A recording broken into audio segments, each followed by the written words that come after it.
Hello students, मैं doctor Uday Kumar Dubey, कमला नेहरू भौतिक एवं सामाजिक विज्ञान संस्थान सुल्तानपुर से। स्टूडेंट्स, आज के हम इस लेक्चर में चर्चा करेंगे मुद्रा के परिचय के बारे में और मुद्रा के कार्य के बारे में। मुद्रा कहते किसे हैं और इसका कार्य क्या है, इसके बारे में हम चर्चा करेंगे। स्टूडेंट्स, मुद्रा की परिभाषा को चर्चा करने से पहले हम इसके इंट्रोडक्शन की बात कर लें। मुद्रा है क्या वास्तव में और इसको किस रूप में जाना जाता है, क्योंकि बहुत सारे अर्थशास्त्री हैं जिन्होंने मुद्रा से संबंधित अपनी अलग अलग परिभाषाएं दी हैं, किंतु उस परिभाषाओं में तमाम क्योस हैं, तमाम कह सकते हैं डिफरेंसेस हैं, जिसके द्वारा उस परिभाषा को सही रूप में परिभाषा नहीं मानी जा सकती है। या मैं ये कहूँ एक शब्द में अगर कि मुद्रा की परिभाषा के बारे में जो विद्वानों का मत है वो इतना डिफ्रेंशिएट है कि जितने विद्वान इकट्ठा होंगे हम उनसे एक अधिक परिभाषा प्राप्त कर सकते हैं। सबसे जटिल परिभाषा में अगर देखा जाए अर्थशास्त्र में तो मुद्रा की ही परिभाषा है, जिसके बारे में अभी तक तमाम अर्थशास्त्री एक मत नहीं है। तो इस नाते इस परिभाषा के बारे में चर्चा करने से पहले हम मुद्रा है शब्द ये आया कहाँ से, इसके बारे में चर्चा करते हैं। दो विचारधाराएं हैं, एक पाश्चात्य विचारधारा है जिसको हम लोग एंग्लो शब्द कहते हैं, और दूसरा हमारा इंडियन शब्द है जिसको हम लोग हिंदी शब्द कहते हैं, देवनागरी सभ्यता कहते हैं। और मुद्रा शब्द से जुड़ा हुआ जो अर्थ है, मुद्रा शब्द से जुड़ा हुआ जो व्याख्या है, वो दोनों ही विचारधाराओं में देखने को मिलती है। मैं पहले बात कर लूँ अपने हिंदी विचारधारा की, इंडो मैथोडोलॉजी की, भारतीय संस्कृत की या देवनागरी संस्कृत की मैं बातें कर लूँ तो मुद्रा शब्द छात्रों मणि से बना हुआ है। मणि हमारे हमारे प्राचीन काल में हमारे संपत्ति का सूचक होता था। रत्न मणियों के बारे में सुना होगा आप लोगों ने। वह मणि धीरे धीरे बदलती हुई, मणि का जो स्वरूप है वो धीरे धीरे बदलता हुआ मुद्रा के रूप में कन्वर्ट हो गया। और लेन देन के लिए, चूंकि उस समय ये चमकीली धातु थी, इस चमकीली धातु के को ही सबसे ज्यादा आकर्षण और स्वीकृति का गुण प्राप्त था, जिस कारण इसको एक सर्वग्राह्यता हुई। तमाम लोगों ने इसको आसानी से स्वीकार करना शुरू किया। तो इस नाते इसकी चर्चाएं हम समान भाषा में करते हैं। छात्रों, अब हम चर्चा करते हैं इसका जो आंग्ल वर्जन है। आंग्ल वर्जन मतलब जो पाश्चात्य दर्शन है उसके बारे में चर्चा करते हैं। पाश्चात्य विचारधारा मुख्यतः लैटिन सभ्यता की देन है, ग्रीक सभ्यता की देन है। और उस विचारधारा में एक जिक्र आता है, जैसे हमारे यहाँ धन की देवी के रूप में हम या गॉडेस के रूप में हम लक्ष्मी जी को या दुर्गा देवी को या आदि शक्ति को पूजते हैं, वैसे वहाँ पर जो गॉडेस हैं उनके रूप में जूनो देवी की पूजा की जाती है। उनकी जो गॉडेस है वो जूनो है, और जूनो देवी का एक स्वरूप है मोनेट, गॉडेस मोनेट, और उसी शब्द से बना हुआ है ये मोनेटा। मोनेटा का मतलब ही है कि एक ऐसी देवी जहाँ पर धन या संपत्ति के बारे में नियंत्रण का कार्य किया जाता है। बल्कि कई आंग्ल ग्रंथों में आपको देखने को मिलेगा कि जो टकसाल थे, जहाँ पर रुपए छापे जाते थे, वहाँ जिस स्वरूप का गॉडेस का एक प्रिंटअप लगा होता था, एक स्टैचू लगा होता था, वो देवी गॉडेस मोनेटा का लगा होता था। तो मोनेट और मोनेटा सब इसी मोनेटा गॉडेस से बना हुआ धीरे धीरे कन्वर्ट होते होते ये मोनेट पर आया, और मोनेट से धीरे धीरे सहजता के रूप में कन्वर्ट होता हुआ मणि के रूप में आ गया। और यही मणि जो हिंदी विचारधारा का समानार्थी शब्द है मणि, जिसको हम कह रहे हैं, धीरे धीरे ये मणि के रूप में कन्वर्ट हो गया। और यही मणि बाद में मुद्रा का रूप धारण कर लेता है। हिंदी विचारधारा मुद्रा और अंग्रेजी विचारधारा मणि। इसी नाते जब भी हम चर्चा करते हैं तो मुद्रा के शब्द की जो बात आती है वो मणि से आती है। मणि या मणि दोनों समानार्थी शब्द है, तो दोनों विचारधाराएं करीब एक ही पक्ष पर आकर के रुकती हैं कि मुद्रा शब्द की उत्पत्ति चाहे मोनेट शब्द से आंग्ल विचारधारा और इंडो मैथोडोलॉजी जिसे हम कहते हैं मणि से बना हुआ है, ये मुद्रा शब्द की उत्पत्ति का एक स्रोत है। या यहाँ तक उत्पत्ति के बारे में हम चर्चा करते हैं। अब बात आती है मुद्रा की परिभाषाओं के बारे में चर्चा करने की। मुद्रा की परिभाषा चर्चा करने से पहले एक थोड़ा सा रेफरेंस मैं आपको और दूं। मुद्रा एक ऐसा माध्यम है जो हर व्यक्ति के लिए उपयोगी है। हर व्यक्ति की आवश्यकताएं अलग हैं, हर व्यक्ति का मुद्रा को लेकर के विचार अलग है, हर व्यक्ति की मुद्रा को लेकर के अपने अजम्पशंस अलग हैं। तो ये जो विचारधारा है, इसी के नाते हर व्यक्तियों ने, हर स्कॉलर्स ने, हर विद्वान ने मुद्रा को अपने अपने रूप में परिभाषित किया है। और इसी कारण मुद्रा का जो डेफिनेशन है वो सबसे जटिल परिभाषा, सबसे कठिन परिभाषा के श्रेणी में आता है कि मुद्रा की परिभाषा तमाम अर्थशास्त्री जो देते हैं उन सभी अर्थशास्त्रियों का विचार विभेद पाया जाता है। कई विद्वानों ने इसके लिए बहुत सहज परिभाषाएं दी हैं, कुछ ने कुछ आधार बनाए हैं। जैसे कुछ लोगों ने इसे समान स्वीकृति का आधार बनाया है, तो कुछ लोगों ने इसे इसे वैधानिकता का आधार बनाया है, कुछ लोग इसके कार्य पर चर्चा करते हैं। तो ये तमाम विद्वानों के मत के अनुसार जो परिभाषाओं का परिमार्जन किया गया, जो परिभाषाओं का क्लासिफिकेशन किया गया, उसके आधार पर मुद्रा की परिभाषा को अलग अलग श्रेणी में रखा जाता है। सामान्यतः अगर एक श्रेणी में रखा जाए तो परिभाषाओं में इतना क्योस है, इतना डिफरेंसेस है, ओपिनियंस को लेकर के इतनी सारे विभेद हैं, इतने सारे मत हैं कि उस परिभाषा का सही आकलन कर पाना संभव नहीं है। इसी कारण विद्वानों ने इस परिभाषा को अलग अलग ग्रुप में बांटा है, अलग अलग थॉट के अकॉर्डिंग इसको क्लासिफाई किया है, जो इसकी परिभाषा से जुड़ा हुआ एक वर्गीकरण होता है, जिसे देख करके हम अगले टॉपिक पर चर्चा कर रहे हैं।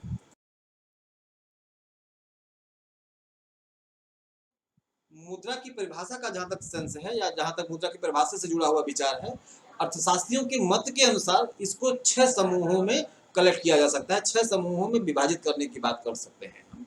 ये 6 समूह का मतलब ये नहीं है कि इनको अलग से अर्थशास्त्रियों ने इस समूह में परिभाषाएं दी होंगी। तमाम अर्थशास्त्रियों ने अपने मत दिए हैं, उन मतों का जो सेंट्रल पॉइंट है, जो उस मत का जो मेन ओपिनियन है, मेन थॉट्स है, उसके अकॉर्डिंग हम डेफिनेशंस को 6 ग्रुप में क्लासिफाई कर सकते हैं, 6 समूहों में इनको हम क्लासिफाई करने की बात कर सकते हैं। यही इसका समूह है जिस समूह के विभाजन के बारे में चर्चा की जाती है।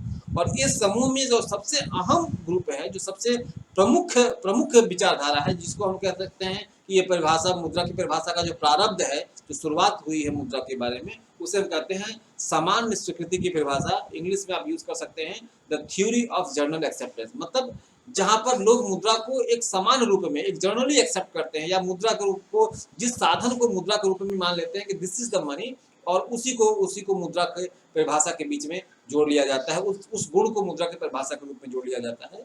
ऐसी परिभाषा को हम समान स्वीकृति की परिभाषा कहते हैं, the theory of general acceptance. Broader चर्चा हम आगे अभी आपसे करते हैं।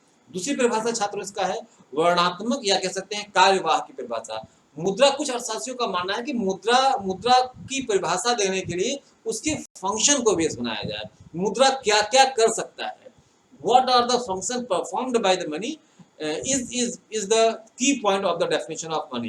जो कार्य मुद्रा करती है, जिन कार्यों के लिए मुद्रा का प्रयोग किया जाता है, उस फैक्टर्स को जोड़ दिया जाए तो वो मुद्रा की एक उचित परिभाषा होगी। और इसके अकॉर्डिंग, मुद्रा के कार्य के अकॉर्डिंग बहुत सारे अर्थशास्त्रियों ने इसकी परिभाषा को देने का कार्य किया है। तो इसे हम समानतः कह सकते हैं छात्रों की यह मुद्रा की वर्णात्मक परिभाषा है, या कह सकते हैं डिस्क्रिप्टिव डेफिनेशन है, या फंक्शन बेस्ड डेफिनेशन है। इसके बाद आती है मुद्रा की जो तीसरी परिभाषा है, उसको लीगल एक्सेप्टेंस थ्योरी कहते हैं, या लीगल डेफिनेशन ऑफ मनी कहते हैं। मुद्रा का जो एक ग्रुप चला, उस ग्रुप के अर्थशास्त्रियों का मानना था कि मनी सिर्फ लोग स्वीकार कर लें वो मुद्रा नहीं है। मैं थोड़ा सा यहाँ जनरल एक्सेप्टेंस और वैधानिक परिभाषा के बीच में, सामान्य स्वीकृति की परिभाषा और लीगल एक्सेप्टेंस की परिभाषा के बीच में मैं थोड़ा सा डिफरेंसेस आपके साथ शेयर कर रहा हूँ। जैसे एक ग्रुप में 10 लोग बैठे हैं, और कागज पर किसी ने एक नोट लिख करके भेजा कि ये मैं आपको 100 रुपये का क्रेडिट आपसे ले रहा हूँ, लोन ले रहा हूँ, और ये क्रेडिट नोट मैं आपको दे रहा हूँ, और इसको बाद में जब भी आप मुझे दिखाओगे तो मैं आपको इसके बदले पैसे दे दूंगा। वह कागज का टुकड़ा दूसरे व्यक्ति के द्वारा स्वीकार कर दिया गया। समान स्वीकृति हुई, तीसरे ने स्वीकार किया, चौथे ने, पांचवें ने, छठवें ने, उस समूह के लोगों ने स्वीकार किया। इसे जनरल एक्सेप्टेंस के रूप में हम मनी कह देंगे। लेकिन वैधानिकता नहीं है, लीगली आप उसको इन्फोर्स नहीं कर सकते हो कि नहीं, हाँ this is the legal money. तो समान स्वीकृति की परिभाषा इसे मुद्रा मान सकती है। लेकिन जो लीगल बेस्ड इकोनॉमिस्ट हैं, जो लीगल विचारधारा के अर्थशास्त्री हैं, जिन विचारधारा के अर्थशास्त्रियों ने मुद्रा की लीगल परिभाषा दी है, या लीगल पर्सपेक्टिव में परिभाषा दी है, उनका मानना है कि money is that which are legally accepted by the people, जिसको संविधान कहता है। जैसे आपके रुपए पे आपने देखा होगा, मैं धारक को इतने रुपए अदा करने का वचन देता हूँ, it's a contract, it's legally. और ये नोट छाप कौन सकता है? सिर्फ आपका सेंट्रल बैंक छाप सकता है। तो this is the legal format of the publishing of the money, या इशूइंग द मनी। तो ऐसी परिभाषाओं, ऐसी विचारधारा को लेकर के जो अर्थशास्त्रियों का मत है, उसे हम कहते हैं कि इट इज अ वैधानिक definition, it is a legal definition of the money. इसके बाद कुछ नए अर्थशास्त्री आए जिन्होंने बहुत संकुचित परिभाषा दी, बहुत संकीर्ण परिभाषा दी, जिनका सामान्य तौर पर मानना था कि मुद्रा वह है जो मुद्रा का कार्य कर रहा है, मुद्रा वह है जो आप, उनका अपना मानना था कि मुद्रा वह है जिसमें नोट आ जाएगा, कैश आ जाएगा, लिक्विड आ जाएगा, या लिक्विड ट्रांजैक्शंस के लिए जो मीडियम्स बनेंगे उसे हम मुद्रा कह देंगे। तो संकुचित परिभाषा थी, छोटे छोटे शब्दों में उन्होंने मुद्रा को क्लासीफाई किया, और इस समूह के अर्थशास्त्री को हम लोग कहते हैं इट्स नैरो माइंड डेफिनेशन या narrow definition of the money, इसके रूप में परिभाषित किया जाता है। और ठीक समुचित विचारधारा से ठीक विपरीत विचारधारा के जो अर्थशास्त्री थे, उन्होंने व्यापक सेंस में, डिस्क्रिप्टिव सेंस में, ब्रॉडर सेंस में मुद्रा की परिभाषा देने की बात की, जिसमें उन्होंने कार्य को भी आधार बनाया, जिसमें उसने वैधानिकता को भी आधार बनाया, जिसमें उन्होंने जनरल एक्सेप्टेंस को भी आधार बनाया, जिसमें उसमें मुद्रा के कैरेक्टरिस्टिक्स को भी आधार बनाया। तो इन अर्थशास्त्रियों की परिभाषा को हम लोग कहते हैं broader definition of the money. और लास्टली जो हमारी नई विचारधारा, चूंकि मुद्रा एक ऐसा एस्पेक्ट है छात्रों की जिसको हम कभी भी ये नहीं कह सकते कि हाँ ये अब फॉर्म है मुद्रा का, इसके बाद मुद्रा का फॉर्म नहीं आएगा। मैं थोड़ा सा एग्जाम्पल के रूप में चर्चा करूंगा आपके साथ। जब मैंने कहा मुद्रा मणि से शुरू हुआ, चलो बहुत दिन तक मुद्रा मणि के रूप में कार्य करता रहा होगा, और बाद में उस मणि को अगर थोड़ा सा एक्सप्लेन और करें तो मणि का मतलब जब पत्थर वाले स्टोन्स वाले धातु रहे होंगे उनको मुद्रा के रूप में माना गया, लेकिन धीरे धीरे उसकी स्वीकारता कम हुई तो उसका रूप मेटल्स ने ले लिया, सोने की मुद्रा चलने लगी, सोने की मुद्राएं चलने लगी। बाद में उसमें भी कुछ प्रॉब्लम्स आई तो परिभाषा तो मुद्रा का स्वरूप बदल करके सिल्वर्स में आ गया या मेटल में आ गया, जिसे हम कह सकते हैं कि मल्टीपल मेटल्स क्वाइंस कह सकते हैं, या जैसे कांसे का क्वाइन, गिलेट का क्वाइन, तांबे का क्वाइन, ये आ गया। धीरे धीरे उसका भी फॉर्मेट बदला तो फिर पेपर मनी आ गया। तो अब जो परिभाषाएं मणि के समय दी गई थी, जिसको लोगों ने समान स्वीकृति के बाद की, वह परिभाषाएं हमारे पेपर मनी के साथ नहीं है, क्योंकि मणि या मेटल मनी में उसका जो रियल वैल्यू है वो उसकी प्रिंटेड वैल्यू के बराबर होता है, बट पेपर मनी में उसकी रियल वैल्यू कम होती है, प्रिंटेड वैल्यू उसकी ज्यादा होती है। तो ऑटोमेटिकली जब ये डिफरेंसेस होगा तो परिभाषाओं में भी परिवर्तन आया। और यही नहीं, एक समय था, हम आज के कुछ दिन पहले हम मुद्रा के कागजी मुद्रा को ही मणि के रूप में, मुद्रा के रूप में एक्सेप्ट करते थे। परिवर्तन हुए, चेक इशू होने लगे, चेक को भी मुद्रा माना गया, हुंडी इशू होने लगे, इसको बॉन्ड पेपर आप भी जोड़ सकते हैं, बॉन्ड पेपर इशू होने लगे, उसको मुद्रा मानी गई।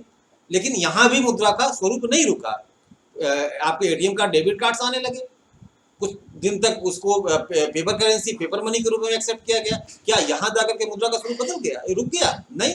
आज आपके पास ई वॉलेट्स हैं, ई वॉलेट्स के द्वारा आप विदाउट टचिंग द कमोडिटीज या टचिंग द मनी आप मुद्रा को ट्रांजिट करते हो, आप अकाउंट नंबर किसी का लेते हो, उसमें आप पैसे भेज देते हो। तो अब इसको मुद्रा का कौन सा स्वरूप कहेंगे, कौन सी मुद्रा इसको आप मानोगे? तो कहीं ना कहीं स्वरूप बदल रहा है। तो इस स्वरूप बदलने के कारण धीरे धीरे जैसे जैसे स्वरूप में परिवर्तन हुआ, वैसे वैसे परिभाषाओं के विश्लेषण में भी परिवर्तन हुआ।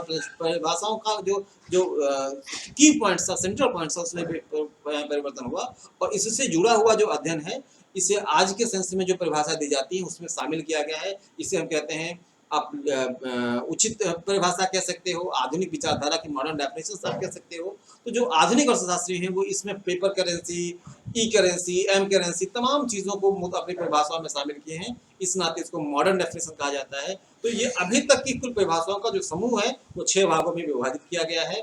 पहली परिभाषा जनरल एक्सेप्टेंस की थ्योरी, दूसरी परिभाषा डिस्क्रिप्टिव थ्योरी, तीसरा है लीगल बेस्ड थ्योरी, चौथा हम कहते हैं नैरो थ्योरी, पांचवा हम कहते हैं ब्रॉडर थ्योरी, और छठवां हम कहते हैं मॉडर्न डेफिनेशन।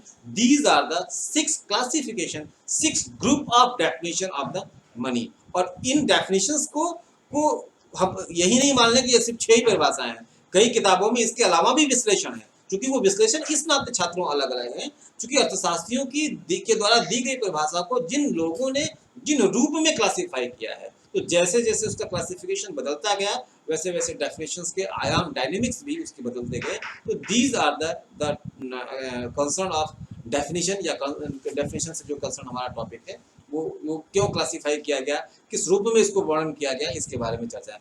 अब हम इनकी एक एक परिभाषाओं की व्याख्या अलग अलग रूप में आपके साथ प्रस्तुत कर रहे हैं। छात्रों, समान स्वीकृति की परिभाषा में जिन विद्वानों का सबसे ज्यादा जिक्र किया जाता है उनमें नाम प्रोफेसर मार्शल का आता है, जिन्होंने मुद्रा की समान स्वीकृति की परिभाषा, जनरल एक्सेप्टेंस की परिभाषा को अच्छी तरीके से, या कह सकते हैं ज्यादा इन्फोर्स करके जिन्होंने इंट्रोड्यूस करने की बात की थी। उसके बाद प्रोफेसर पीकू की परिभाषा, प्रोफेसर किन्स की परिभाषा, प्रोफेसर रॉबर्टसन की परिभाषा, प्रोफेसर सेलिंगमैन की परिभाषा, ये कुछ अर्थशास्त्री हैं जिन्होंने मुद्रा की समान स्वीकृति से जुड़ी हुई परिभाषा को देने का कार्य किया है। मैं एक एक करके परिभाषा की चर्चा करूं। इस परिभाषा में ध्यान रखिएगा कि हर अर्थशास्त्री ने मुद्रा को समान स्वीकृति वाले कमोडिटीज के रूप में माना है। उनका साफ तौर पर मानना है कि मुद्रा वही होगी जिसे जनरली एक्सेप्ट किया जाएगा। जनरली का मतलब एक समूह के द्वारा बिना किसी हेजिटेशन के, बिना किसी जांच पड़ताल के, जिस माध्यम को, जिस मीडियम्स को एक्सेप्ट कर लिया जाए, जिसके बदले सेवाएं दी जाए, जिसके बदले आवश्यकताओं की आपूर्ति की जाए, all these things are known as the money.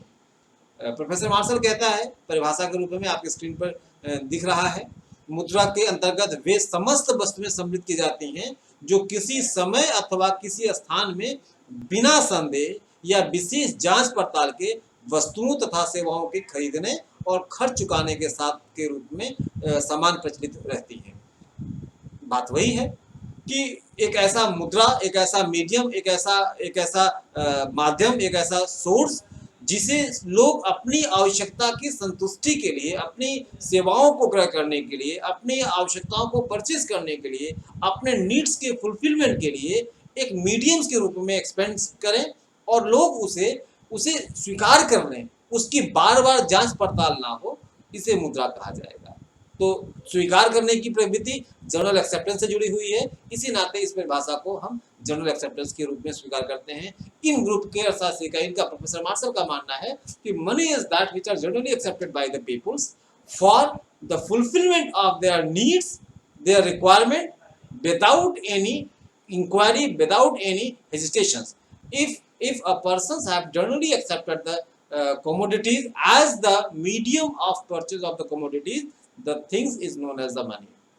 Definition आप इंग्लिश में यूज कर सकते हैं कि according to Professor Marshall, the money is that which are generally accepted by the peoples. मुद्रा वह है जो सामान्यतः व्यक्ति के द्वारा जनरली एक्सेप्ट किया जाता है, and it is the base of the fulfillment of human needs without any inquiry, without any कह सकते हैं क्वेरीज के रूप में आप जोड़ सकते हैं।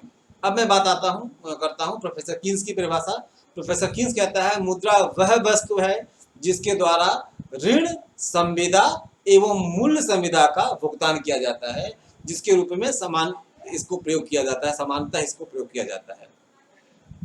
मुद्रा वह वस्तु है जो ऋण, कॉन्ट्रैक्ट, मैं किसी से कोई सामान खरीदता हूं, भाई रोज तो मुझे मुद्रा मिलेगी नहीं, तो इस नाते मैं कोई चीज परचेज कर रहा हूं और मैंने उसके साथ कॉन्ट्रैक्ट कर लिया कि भाई मुझे जब पैसा मिलेगा तो मैं आपको पैसा भुगतान करूंगा, और जब मुझे धन की प्राप्ति होती है तो मैं उस वस्तु को उस ऋणी जिससे मैंने ऋण लिया उसको मैं भुगतान करता हूं और उसे मुद्रा के रूप में स्वीकार कर लिया जाता है। अब जरा मेरी बात को समझने की कोशिश करिए। यहाँ पर ग्रामीण परिप्रेक्ष्य में अगर आप जाते हैं तो किसान को फसल की प्राप्ति दो साल भर में 2 बार होती है। अब तो चूंकि पैटर्न 3 बार फसल का है तो आप 3 बार भी कह सकते हैं, लेकिन सामान्य प्रकृति के रूप में किसान को जो bulk amount of the crops मिलता है वो 2 है। अब उसे खर्च तो 365 दिन करने हैं, उसे खेतों से प्राप्त होने वाली संपत्ति, अनाज, उसको 2 बार प्राप्त होते हैं। तो वो करता क्या है, किसी व्यक्ति से कुछ चीजें उधार लेता है और कहता है जब मेरी फसल तैयार होगी तो मैं उसका मूल्य अदा कर दूंगा। अगर वह उस मूल्य को अदा करने के लिए अपने अनाज को माध्यम बनाता है तो यहाँ पर अनाज भी मुद्रा मानी जाएगी according to the general acceptance theory, according to professor Keynes, because उसने कॉन्ट्रैक्ट किया कि आप मुझे ये सामान दीजिए और इसके बदले मैं इतना अनाज आपको दूंगा। तो ये कॉन्ट्रैक्ट का मीडियम क्या हुआ, इस जमाने कॉन्ट्रैक्ट का मीडियम क्या हुआ, वह ग्रेन, वह अनाज। इस नाते हम इसे मुद्रा कह देंगे। अगर वह कहता है कि मैं अनाज बेच करके पैसे आपको दूंगा तो फिर कॉन्ट्रैक्ट में पैसे शामिल हैं, तो पैसे का मूल्य होगा। या आपने बार्गेनिंग सिस्टम में देखा होगा, आप मुझे अनाज दे दीजिए, मैं उसको जब मेरे पास फसल तैयार होगी तो मैं आपको उतना अनाज वापस कर दूंगा। तो यहाँ पर भी जो एक्सचेंज है, medium of contract, medium of exchange जो हो रहा है, वो जिस भी माध्यम को आप प्रयोग करेंगे that is known as the money. यहाँ पर मुद्रा मेटल भी हो सकती है, मुद्रा कमोडिटीज भी हो सकती है, मुद्रा वर्थ भी हो सकती है, मुद्रा कमिटमेंट भी हो सकती है। आप जिस भी रूप में इसको स्वीकार करना चाहें आप कर सकते हैं। प्रोफेसर पीगू कहता है, इसी परिभाषा को थोड़ा सा और अलग तरीके से एक्सप्लेन करने की बात कहता है। पीगू कहता है वह वस्तु जिसको विस्तृत क्षेत्र में विनिमय माध्यम means the medium of exchange, विनिमय माध्यम के रूप में समान स्वीकृति प्राप्त हो और अधिकांश लोग उसे वस्तुओं की सेवाओं के भुगतान के रूप में स्वीकार करने के लिए तैयार हो, उसे मुद्रा कहते हैं। बात को समझते हैं, ब्रॉडर सेंस की बात करता है। ऐसा नहीं कि 4 लोग स्वीकार कर ले तो उसको हम मुद्रा मान लेंगे। जहां पर एक bulk amount of the society जिस वस्तु को ये मानती है कि हाँ ये हम अगर मिल जाएगा तो इसके बदले हम एक्सचेंज कर लेंगे। हमें दूध चाहिए और मैंने ग्वाले को अनाज दिया और उसने स्वीकार करके मुझे दूध दे दिया, तो ये उसका हमारा पर्सनल डीलिंग है। अगर उस सोसाइटी में तमाम लोग तमाम सेवाएं हमें हमारे ग्रेन्स के द्वारा मिलेंगी तो यहाँ पर ग्रेन्स भी मुद्रा हो सकता है। और अगर ऐसा नहीं है तो जिसे भी समान स्वीकृति प्राप्त होगी उसे हम मुद्रा के रूप में मान लेंगे, समान स्वीकृति के रूप में मान लेंगे। मैं एक वाक्य आपके साथ शेयर करूं।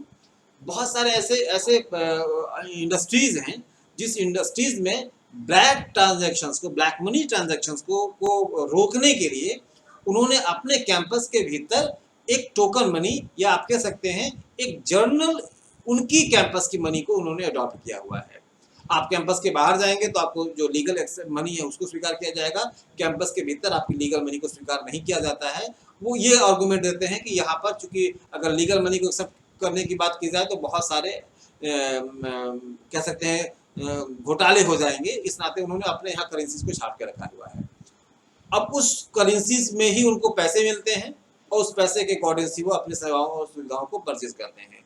आप एक आकलन कर लीजिए कि एक फर्म है जिस फर्म में आपको काम करने के बाद आपको 5 टोकन मिल रहा है, उस टोकन में एक टोकन से देने के बाद आपको दिन भर का भोजन मिल जाएगा। तो अब वो टोकन्स क्या है? एक्सेप्टेंस ऑन और accepted for the transactions, accepted for the medium of exchange of the services. उस कैंपस के भीतर में सारी सुविधाएं आपको मिल रही हैं। तो यहाँ पर वो टोकन क्या है? एक प्रकार की मुद्रा है, according to professor T Ghosh. मैं फिर बात करता हूँ दूसरी परिभाषा प्रोफेसर रॉबर्टसन की।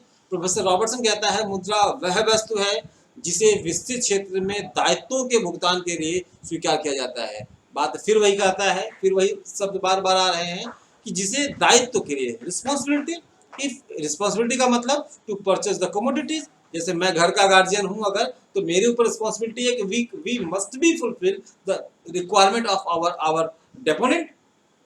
अब उनकी आपूर्ति के लिए मैं जिस मीडियम को, मैं क्या कमा के लाता हूँ, मैं पैसे कमा के ला सकता हूँ, मैं अनाज कमा के ला सकता हूँ, मैं कुछ और भी चीज़ें जो रिसोर्स के रूप में मुझे प्राप्त हैं, मैं कह सकता हूँ मैं कपड़े बना सकता हूँ, मैं दूध बना सकता हूँ। तो जो चीज़ें मैं प्रोड्यूस करता हूँ उस प्रोडक्ट को अगर मैं मार्केट में बेचता हूँ फॉर व्हाट?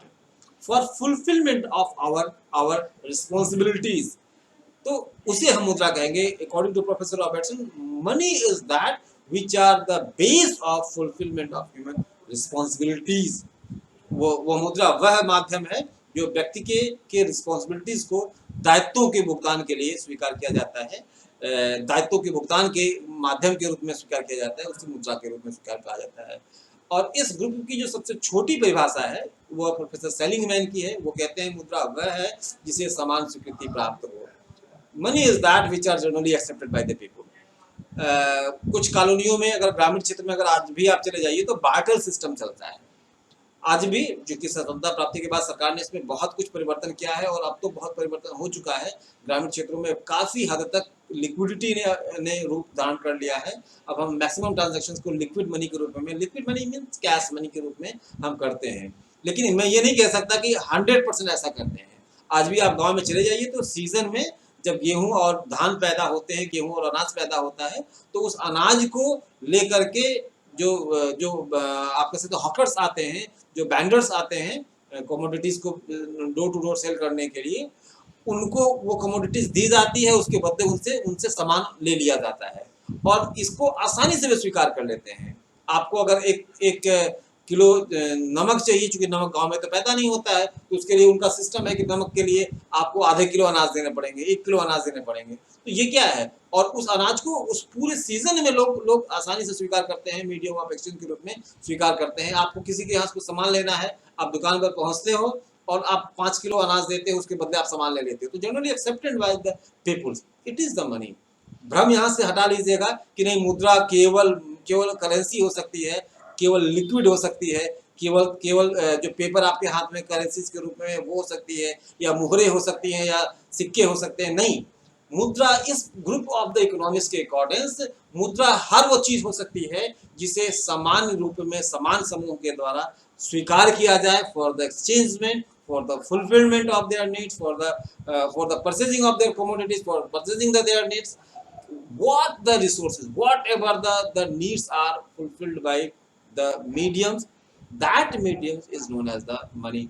जिस भी आवश्यकता की आप बात करोगे, आपकी सारी आवश्यकताओं की आपूर्ति अगर किसी माध्यम से, किसी मीडियम्स के द्वारा वो हो सकता है, वो कागज हो, वो हो, कोई जरूरी नहीं है कि जिससे आप मुद्रा कह रहे हो वही मुद्रा हो, वह उस समूह के द्वारा स्वीकार किया जाने वाला वो फैक्टर्स हो सकता है। आदिवासियों के क्षेत्र में अगर आप जाएंगे तो वहां पर आज भी मुद्रा उस स्तर पर नहीं पहुंच पाई है जितनी आसानी से हमें उपलब्ध होती है, तो वह भी एक्सचेंज के लिए कुछ ना कुछ कमोडिटीज को यूज करते होंगे। तो आदिवासियों का जो प्रोडक्ट होगा, जो उत्पादन करने का उनका सबसे बेस्ट प्रोडक्ट होगा, उसी को वो मीडियम ऑफ एक्सचेंज के रूप में यूज करते होंगे, तो उनके लिए वो मुद्राएं हो सकती हैं। ग्रामीण क्षेत्रों में उनके अनाज या जिसकी भी आप बात कर रहे हो, इस परिभाषा के समूह के अर्थशास्त्रियों के अनुसार whatever the mediums, whatever the commodities, whatever the article, whatever the goods is used for the general purchase of the commodity, general acceptance by the peoples is known as the money। ये परिभाषा थी general acceptance definition के रूप में।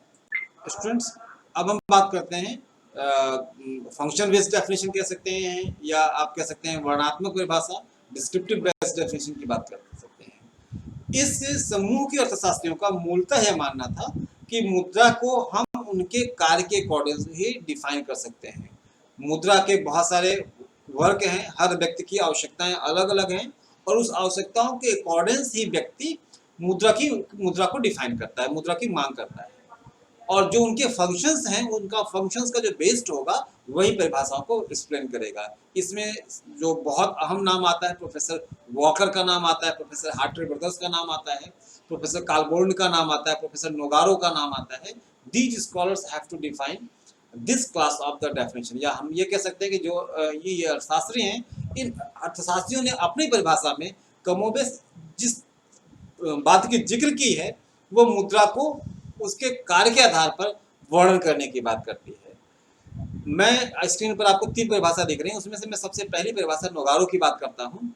Professor नोगारो का मानना है कि मुद्रा वह वस्तु है जो विनिमय के माध्यम और मूल्य के समान मापक के रूप में कार्य करता है। जहां पर जनरल एक्सेप्टेंस थ्योरी के अर्थशास्त्री विचारधारा को छोड़ते हैं, वहीं से विचारधारा प्रोफेसर नोगारो की शुरू होती है, और वह उनके फंक्शन के साथ मुद्रा की परिभाषा को जोड़ने की बात करता है। इन अर्थशास्त्रियों का इनका मानना था कि मुद्रा मीडियम ऑफ एक्सचेंज है। विनिमय का मतलब मीडियम ऑफ एक्सचेंज। तो मुद्रा का पहला कार्य क्या है? वो मीडियम ऑफ एक्सचेंज का है, और इस मीडियम ऑफ एक्सचेंज जब आप करोगे तो वस्तु को किस रूप में एक्सचेंज करो, कितने गेहूं के बराबर कितना दूध, तो उसके मूल्य की मापन की आवश्यकता होगी, और ये काम केवल मुद्रा ही कर सकता है। तो according to professor Nogaro, money is the medium of exchange and the measurement of journal price। मुद्रा की जो सामान्य परिभाषा नोगारो कह रहा है कि money is the medium of exchange and the measurement of price. जो वस्तु आप खरीद रहे हो, भाई 1 किलो गेहूं के बराबर 1 किलो चावल तो नहीं हो सकता ना, 1 किलो अनार के बराबर 1 किलो अमरूद तो नहीं हो सकता ना, 1 किलो दूध के बदले या 1 लीटर दूध के बदले 1 लीटर ऑयल तो नहीं, फूड ऑयल तो नहीं हो सकता ना, 1 लीटर दूध के बदले 1 लीटर पानी तो नहीं हो सकता ना। तो there are different kind of the commodities and each and every commodities have different prices.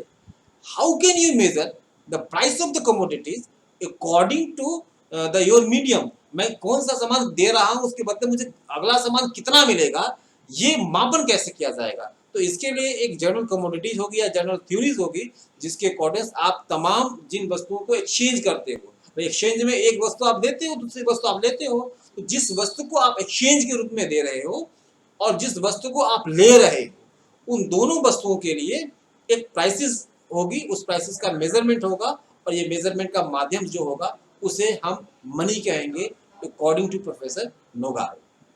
Professor कालबॉन्ड के बारे में चर्चा करूं प्रोफेसर कालबोर्ड अपनी परिभाषा में कहता है मुद्रा वह है जो मूल्य का मापक और भुगतान का मार्ग का साधन होता है।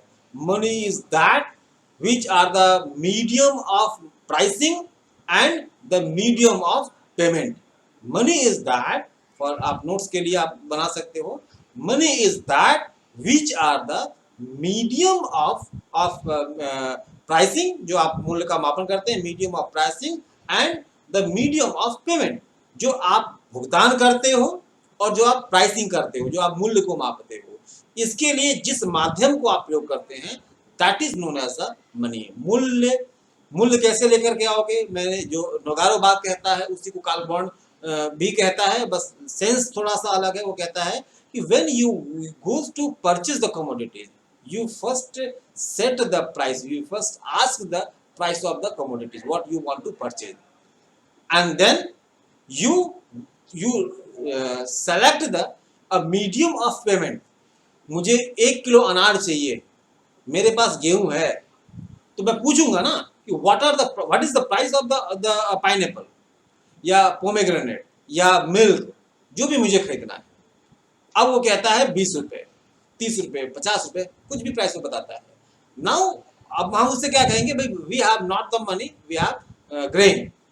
तो ग्रेन को किस रेट पे आप लोगे, या कितना मैं ग्रेन दे दूं कि आप उसके बदले मुझे इतना अनाज दे दोगे, इतना अनार दे दोगे, इतना दूध दे दोगे, इतना गुआवा दे दोगे, इतना कमोडिटीज दे दोगे।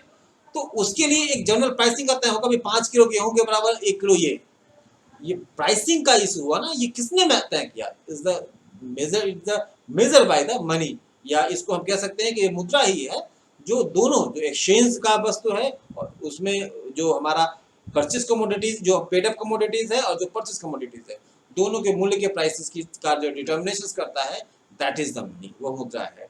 और इन सब दोनों अर्थशास्त्रियों की परिभाषाओं से अलग एक परिभाषा प्रोफेसर वॉकर की है, जिनकी परिभाषा को हम ये कह सकते हैं, फिलहाल जनरल एक्सेप्टेंस की थ्योरी नहीं है, लेकिन एक अगर आप हिंदी की थोड़ी सी जानकारी रखते हो तो एक शब्द आता है एक बिहारी जी के लिए एक शब्द आता है कि उन्होंने गागर में सागर भरी है। तो ये वही वाली परिभाषा है प्रोफेसर वाकर की परिभाषा, जिससे हम कह सकते हैं कि उन्होंने गागर में सागर भर दी है। सबसे छोटी परिभाषा, और इस परिभाषा का जो जो जो स्वरूप है, जिस परिभाषा को जो लोगों का विचार है, उनका कहना है कि सबसे बड़ी परिभाषा है। शब्द तो बड़े छोटे हैं, लेकिन इसकी परिभाषा का जो जो डायनेमिक्स है, जो इसके आयाम है, वो बहुत बड़े हैं। उन्होंने कहा मनी इज दैट विच हुम वर्क एज मनी। मुद्रा वह है जो मुद्रा के रूप में कार्य करे, या मुद्रा के रूप में कार्य करने वाले सारे संसाधन को इन्होंने मुद्रा के रूप में मान लिया। अब मुद्रा कार्य क्या करे, मुद्रा के बहुत सारे ऐसे कार्य हैं जिस कार्यों के को हम अलग अलग लोगों के बारे में सोचते हैं। कुछ लोगों का मानना है कि भैया मुद्रा वह है जो खाली मूल्य का मापन करती है, कुछ का मानना है कि मुद्रा वह है जो भविष्य में सेविंग का कार्य करती है, जो मुद्रा वह है जो भुगतान का कार्य करती है, मुद्रा वह है जो लोगों के हैसियत को मापन का कार्य करती है, मूल्य के मापन का कार्य, क्षमता के मापन का कार्य करती है। मुद्रा वह है जो जो सरकारी लेन देन के माध्यम के रूप में आती है। बहुत सारे काम हैं। तो जो भी कार्य आप मुद्रा के बारे में सोचते हो, हर आदमी के अकॉर्डिंग, हर आदमी की विचारधारा के अकॉर्डिंग मुद्रा के कार्य बहुत अलग अलग हैं। और इन प्रोफेसर वॉकर का मानना है, प्रोफेसर हार्ट्रे ब्रदर्स का मानना है कि ये सारे काम मुद्रा ही कर सकता है। जो भी मुद्रा से जुड़ी जो ओपिनियंस हैं, उसके रूप में, उसके रिजॉल्व के रूप में, उसके फंक्शन के रूप में, जिन भी माध्यम को आप रुपये के रूप में, मुद्रा के रूप में, मुद्रा के मापन के रूप में, मुद्रा के कार्य के रूप में यूज करोगे, all that mediums are known as the money. It will be grain, it will be money, it will be metal, it will be paper, it will be plastic money, it will be M money, E money, whatever the mediums, जो भी माध्यम आप use कर लो, अगर वह mediums मुद्रा का कार्य कर रहा है, it works for the money, as the money, it is known as the money। ये परिभाषा थी मुद्रा का, जो हम कहते हैं एक्सप्लेनेशन बेस्ड थ्योरी या जो फंक्शन बेस्ड थ्योरी कहते हैं, उस थ्योरी के अकॉर्डिंग मुद्रा की परिभाषा हम इस रूप में ले सकते हैं। ये मुद्रा की वर्णात्मक या कार्यवाहक परिभाषा है, फंक्शन बेस्ड डेफिनेशन और एक्सप्लेनेटिव थ्योरी ऑफ द मनी के रूप में हम इसको इस रूप में ले सकते हैं। स्टूडेंट्स, अब हम चर्चा करते हैं मुद्रा की वैधानिक परिभाषा की, लीगल बेस्ड थ्योरी या legal acceptance theory of the money. और इस परिभाषा के समूह में दो अर्थशास्त्रियों का नाम आता है, हार्ट्रे ब्रदर्स का। अच्छा, हार्ट्रे ब्रदर्स फंक्शनात्मक डेफिनेशन में, फंक्शनल बेस्ड डेफिनेशन में भी उनका योगदान है और लीगल बेस्ड थ्योरी में भी इनका योगदान है। प्रोफेसर नैप का भी नाम आता है। ये दोनों अर्थशास्त्री के अलावा भी बहुत सारे ऐसे अर्थशास्त्री हैं जिन्होंने लीगल बेस्ड डेफिनेशन दी है, लेकिन जो सामान्य परिभाषाओं में सबसे ज़्यादा वैधानिक परिभाषाओं में जो एक्सेप्ट की जाती है, जो सबसे ज़्यादा प्रचलित परिभाषा है, वो इन दोनों अर्थशास्त्रियों का है, प्रोफेसर नैप का और प्रोफेसर हार्ट्रे ब्रदर्स का। मैं प्रोफेसर नैप की परिभाषा के बारे में पहले चर्चा करता हूँ। प्रोफेसर नैप का मानना है कि कोई भी वस्तु जो राज्य सरकार द्वारा या राज्य के द्वारा या सरकार के द्वारा अगर मुद्रा के रूप में घोषित कर दी जाती है तो उसे मुद्रा कहते हैं। Any commodities is announced by the is accepted by the legally accepted by the state or government is known as the money।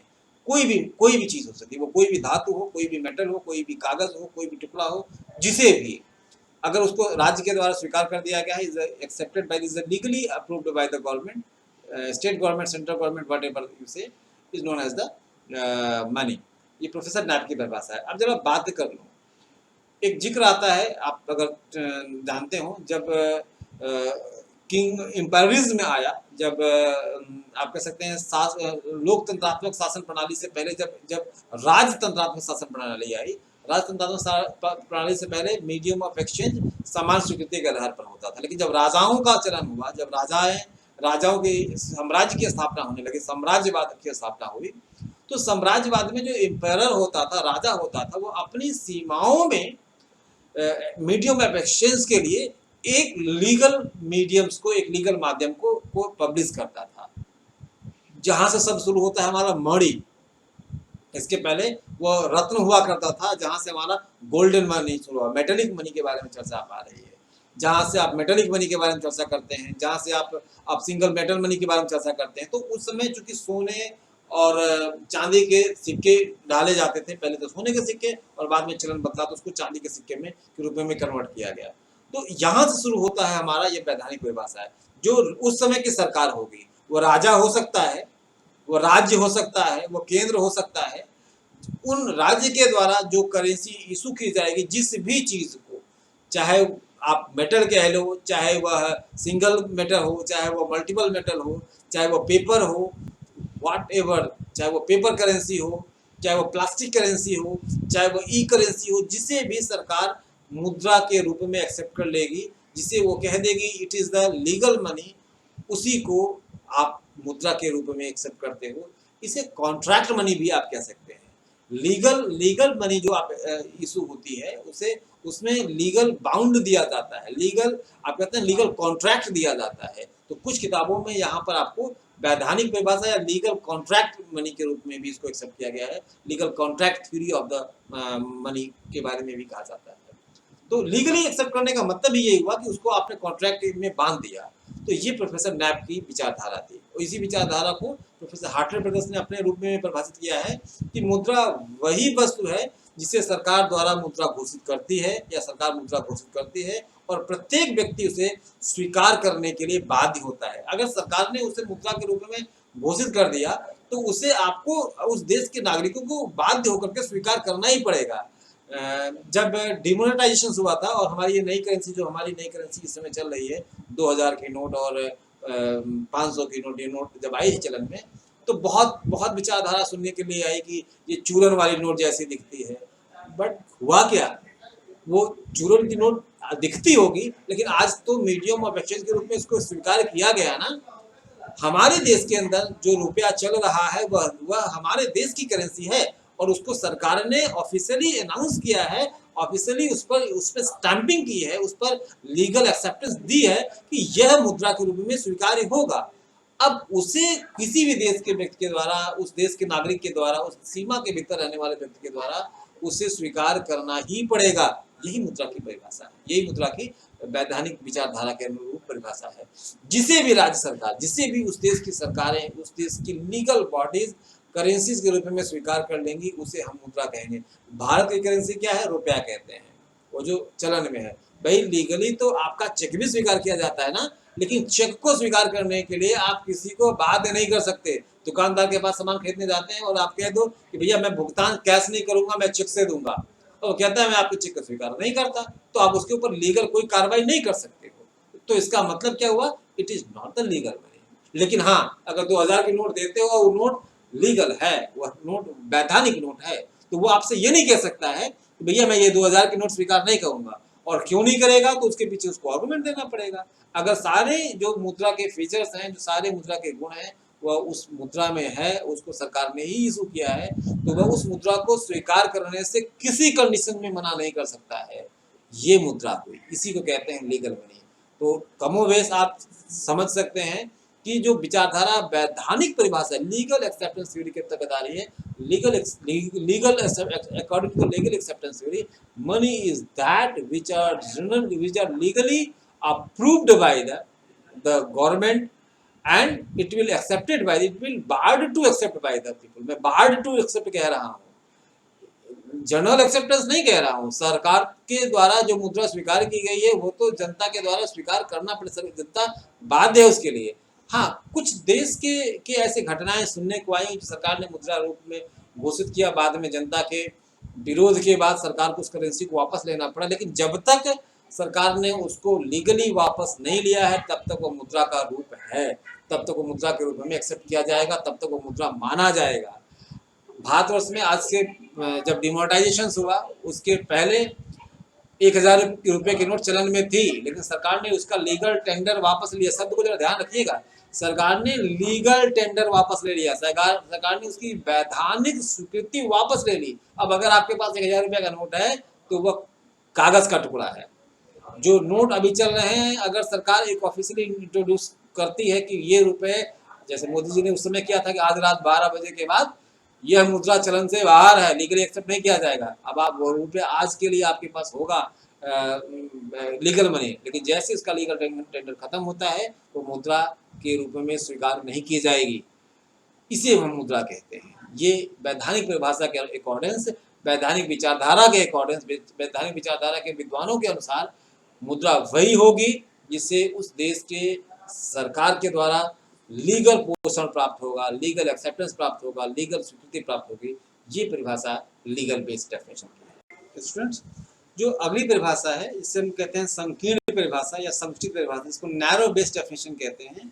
इन अर्थशास्त्रियों ने मुद्रा को केवल मेटल के रूप में ही अडॉप्ट किया है। उनका मानना है कि मुद्रा केवल सिक्के या मेटल्स के जो बने धातु हैं, या एक सामान्य विचारधारा में कहूँ, इन अर्थशास्त्रियों का मानना है कि जिन वस्तुओं की अंकित मूल्य, प्रिंटेड वैल्यू एंड उसकी रियल वैल्यू अगर बराबर है तो उसे ही मुद्रा कहा जाएगा। और यह केवल मेटलिक मनी में या सिक्के के साथ होता है, वो भी जो वैल्यूएबल मेटल्स हैं उनके बारे में चर्चा होती है, जैसे स्वर्ण मुद्राएं और रजत मुद्राएं, इन दो मुद्राओं की चर्चा होती है।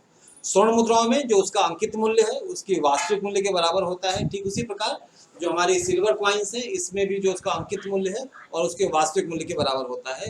तो इस मुद्रा को, इस विचारधारा के अर्थशास्त्रियों को हम कहते हैं संकीर्ण विचारधारा या संकुचित विचारधारा, नैरो डेफिनेशन, या आप कह सकते हैं कि स्मॉल डेफिनेशन या संकीर्ण विचारधारा के रूप में परिभाषा कहते हैं।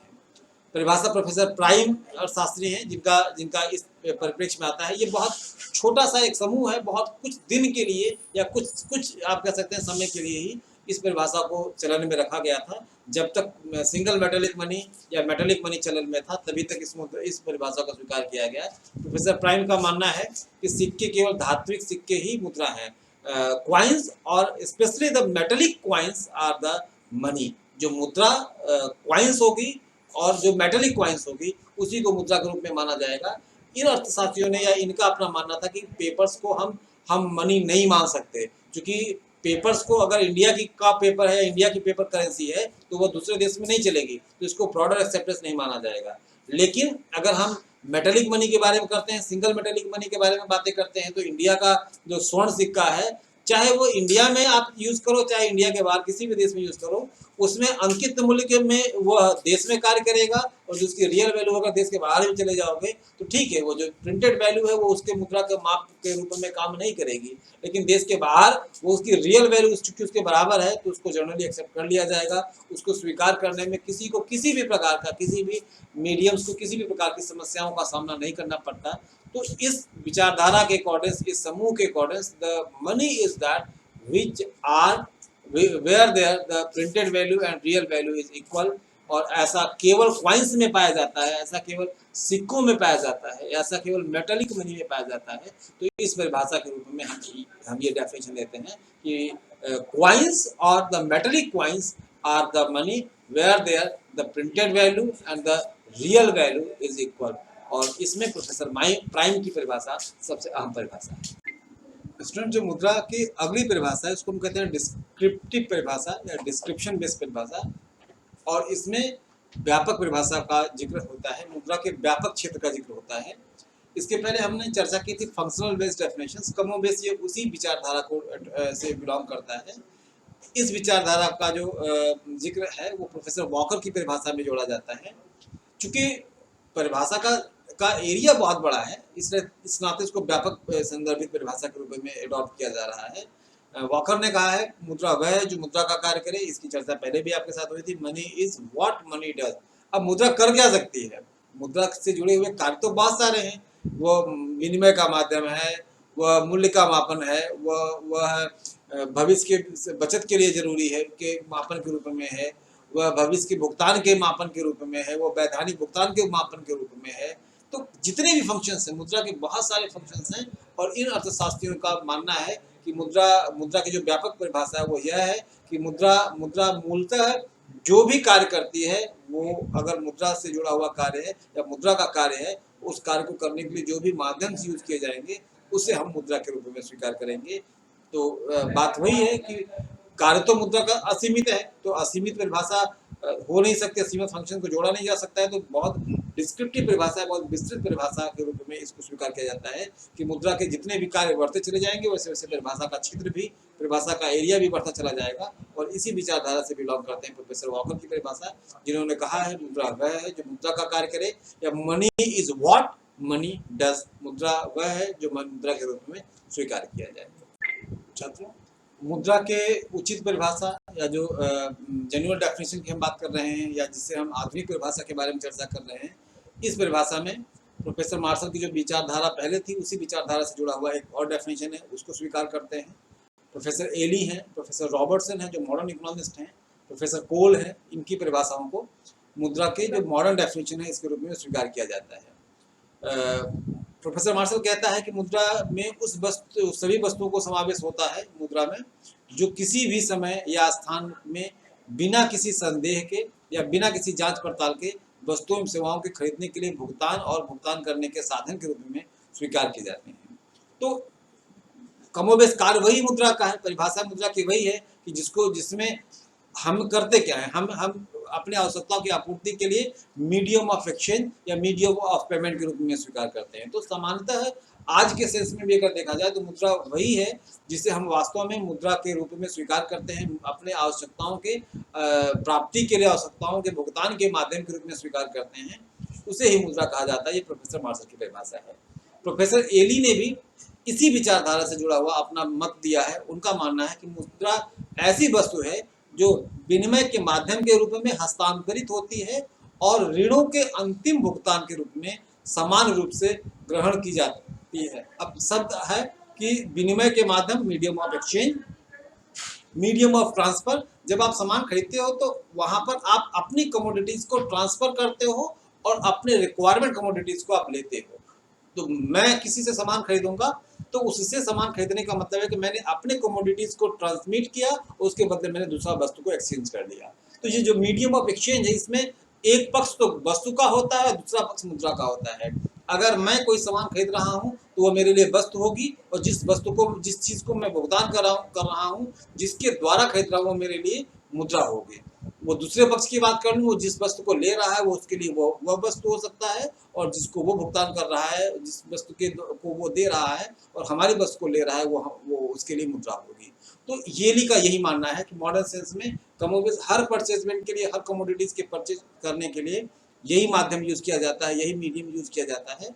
इस नाते प्रोफेसर एली का कहना है कि जो हस्तांतरण का मीडियम हो, हस्तांतरण is a similar word from word of exchange में, जो हस्तांतरण ट्रांसफर के लिए यूज करते हैं हम लोग, उसे मुद्रा के रूप में माना जाता है। और ऋणों के अंतिम भुगतान की भी बात आती है कई बार चूंकि आय कम होती है और एक्सचेंज ज़्यादा होता है, वस्तुओं की मांग ज़्यादा होती है, कंजम्पशन ज़्यादा होता है, तो इस नाते हम कई बार वस्तुओं सेवाओं को ले तो लेते हैं और भुगतान भविष्य पर डाल देते हैं। तो जो हम भुगतान को भविष्य पर डालने की बात कर रहे हैं, इसे मीडियम ऑफ एक्सचेंज या मीडियम ऑफ फ्यूचर पेमेंट हम कह रहे हैं। इसे भी मुद्रा के रूप में स्वीकार किया जाता है। आधुनिक परिभाषा में इसे भी स्थान दिया गया है। प्रोफेसर रॉबर्टसन की विचारधारा पर मैं आऊँ। प्रोफेसर रॉबर्टसन कहता है कि मुद्रा वह कोई भी चीज़ है जो कि दायित्वों के चुकाने के व्यापक रूप में स्वीकार की जाती है। दायित्व भुगतान से जुड़ा हुआ है, दायित्व आपकी आवश्यकता के संतुष्टि से जुड़ा हुआ है, दायित्व आपके संतुष्टि से जुड़ा हुआ है, दायित्व आपके आपके के उपभोग की संतुष्टि से जुड़ा हुआ है। अब आप किसी भी वस्तु को उपभोग करते हो, किसी भी फॉर्म में अगर वस्तुओं सेवाओं को उपभोग करते हो, तो वस्तुओं सेवाओं के उपभोग के लिए आपको अपने सेटिस्फैक्शंस के लिए एक मीडियम्स को पेमेंट करना पड़ेगा। उस मीडियम के द्वारा आपको जो धन की प्राप्ति होगी, माध्यम की प्राप्ति होगी, उस माध्यम की प्राप्ति के लिए जो भी साधन आपको दिया जाएगा, जिस भी साधन के द्वारा आप परचेजमेंट का कार्य करोगे, जिस भी साधन के द्वारा आप ये सुविधाओं को भुगतान करने का काम करोगे, उसे हम मुद्रा के रूप में स्वीकार करते हैं। वह मुद्रा मानी जाती है according to professor Robertson. Professor Cole कहता है कि मुद्रा क्रय शक्ति है, ऐसी वस्तु है जो वस्तु को खरीद सकती है। Is a power of purchase. क्रय शक्ति का मतलब परचेजिंग पावर, और ये चूंकि फॉर्म इसका वस्तु का ही है, उस वस्तु के द्वारा जो क्रय शक्ति को सीमित किया हुआ है, जो परचेजिंग पावर को लिया हुआ है, उसके द्वारा जिन वस्तुओं को आप क्रय कर सकते हो, वो ऐसी वस्तु है by whom you have to able to purchase the commodity. Money is a purchasing power by whom we can purchase the commodity. वस्तु के रूप में हम सामान खरीदने के लिए जिस माध्यम को प्रयोग करते हैं, that is actually known as the money. ये प्रोफेसर कोल की परिभाषा है। तो इस परिभाषा को अगर कमोवेश छात्रों देखा जाए तो बात वही आती है कि जो जहाँ से बात मुद्रा की शुरू हुई थी, कमोवेश अंततः आज के अर्थशास्त्री भी उसी बात को मानते हैं कि मनी वास्तव में क्या है। तो उनका मानना है कि मनी मीडियम ऑफ एक्सचेंज है, एक्सेप्टेंस है, जनरल एक्सेप्टेंस है, और हमारी आवश्यकताओं संतुष्टियों के बीच की वह एक कड़ी है जो हमारी नीड्स को फुलफिलमेंट करने के लिए माध्यम के रूप में प्रयोग की जाती है। माध्यम के रूप में उसके यूज इकाई के रूप में चलन में लेके आया जाता है, उसे हम मुद्रा कहते हैं। तो ये परिभाषाओं का एक संक्षिप्त चित्रण आपके साथ था, जहाँ पर हम मुद्रा की परिभाषाओं को लेकर के एक जनरल चर्चा कर रहे थे। इसके अलावा भी मैंने पहले भी आपसे कहा, इसके अलावा भी बहुत सारे अर्थशास्त्री हैं जिन्होंने मुद्रा से जुड़ी हुई अपनी अपनी विचारधाराएं दी हैं। यद्यपि उन विचारधाराओं का या तो विश्लेषण बहुत सूक्ष्म स्तर पर हुआ हो है, इस नाते उसे जनरल चर्चाओं में मैंने इस लेक्चर में सम्मिलित नहीं किया है। बाकी जो एक कमोवेश परिभाषा है, जो एक लार्ज डिस्क्रिप्टिव बेस में अध्ययन किया गया है, उन सारी विचारधाराओं को मैंने स्वीकार किया है। उस सारी विचारधाराओं की चर्चा मैंने आपके साथ की है। अगर नट्स में मैं चर्चा करूँ छात्रों, एक कंक्लूजन के रूप में मैं बताऊं कि डेफिनेशन, अब आपसे पूछा जा सकता है कि मुद्रा क्या होगी, मुद्रा की सही परिभाषा बताइए, तो आप यही कह सकते हैं जो प्रोफेसर वॉकर की परिभाषा थी, मुद्रा वह है जो मुद्रा का कार्य करे। ये एक सामान्य परिभाषा है जिसे कमोवेश हर अर्थशास्त्रियों ने, हर ग्रुप के अर्थशास्त्रियों ने इस विचारधारा को स्वीकार किया है। थोड़ा सा और चर्चा कर दूं कि आप अपने हिसाब से भी मुद्रा की परिभाषा को रख सकते हो। छात्रों, विषय तब तक समझ में नहीं आता जब तक आप उस विचारधारा, उस विषय से जुड़ा हुआ अपना ओपिनियन ना देना शुरू करो, अपने ओपिनियन की बातें ना आए। तो मेरा प्रयास यही है कि मुद्रा की परिभाषा को आप अपने विचारधारा के रूप में देखो। मुद्रा आप किसे समझते हो, आपको जो मेन पॉइंट्स लगते हैं। देखिए, कुछ कमोबेश चीजें हैं जो मुद्रा की परिभाषा के रूप में यूज की जाती हैं। जैसे भाई ये मीडियम ऑफ एक्सचेंज होगा, ये मीडियम ऑफ पेमेंट होगा, ये मीडियम ऑफ प्राइसिंग होगा, ये medium of payment of debts होगा, तो ये जनरल एक्सेप्टेंस होगा, लीगल एक्सेप्टेंस होगा। तो कुछ ये पॉइंट्स हैं, इन पॉइंट्स को मिला करके अगर आप अपनी खुद की ओपिनियन क्रिएट कर सकते हो, यू आर ऑल्सो भी हैव अ गुड डेफिनेशन। आपके पास खुद की अपनी एक परिभाषा होगी, और मुद्रा को समझने के लिए अपनी विचारधारा, अपनी परिभाषा, अपना ओपिनियन होना अति आवश्यक है। क्योंकि मुद्रा का सेंस बहुत ब्रॉडर है, और मुद्रा को किसी भी रूप में परिभाषा में बांध पाना आसान नहीं है। मुद्रा की परिभाषा बहुत लंबी परिभाषा है, बहुत लंबा इसका एक एरा है जिस परिभाषा को आप अच्छा समझते हो, जो आपको अपने तरफ से समझ में आए, मुद्रा की वही परिभाषा होगी। इन नटसेल्स हम कह सकते हैं कि मुद्रा वह है जो वास्तव में सामान्य स्वीकृति और वैधानिक स्वीकृति के द्वारा जन सामान्य को स्वीकार किया जाता है, और जन सामान्य उसकी अपने आवश्यकताओं की आपूर्ति के लिए उसका प्रयोग करता है। ये मुद्रा के रूप में एक समान परिभाषा के रूप में स्वीकार्य होगी। स्टूडेंट्स, परिभाषा के बाद अब हमें चर्चा करनी है मुद्रा के कार्य की। मुद्रा बहुत सारे कार्यों को संपादित करता है और उन्हीं कार्यों को अलग अलग समूहों में विभाजित किया जाता है, जिनके अकॉर्डिंग इनका वर्गीकरण तय किया गया है। मुद्रा के कार्य, चूंकि वर्णात्मक परिभाषा में जब आप फंक्शनल परिभाषा की बात कर रहे थे तो वहाँ इशू आया हुआ था कि मुद्रा वह है जो मुद्रा का कार्य करे।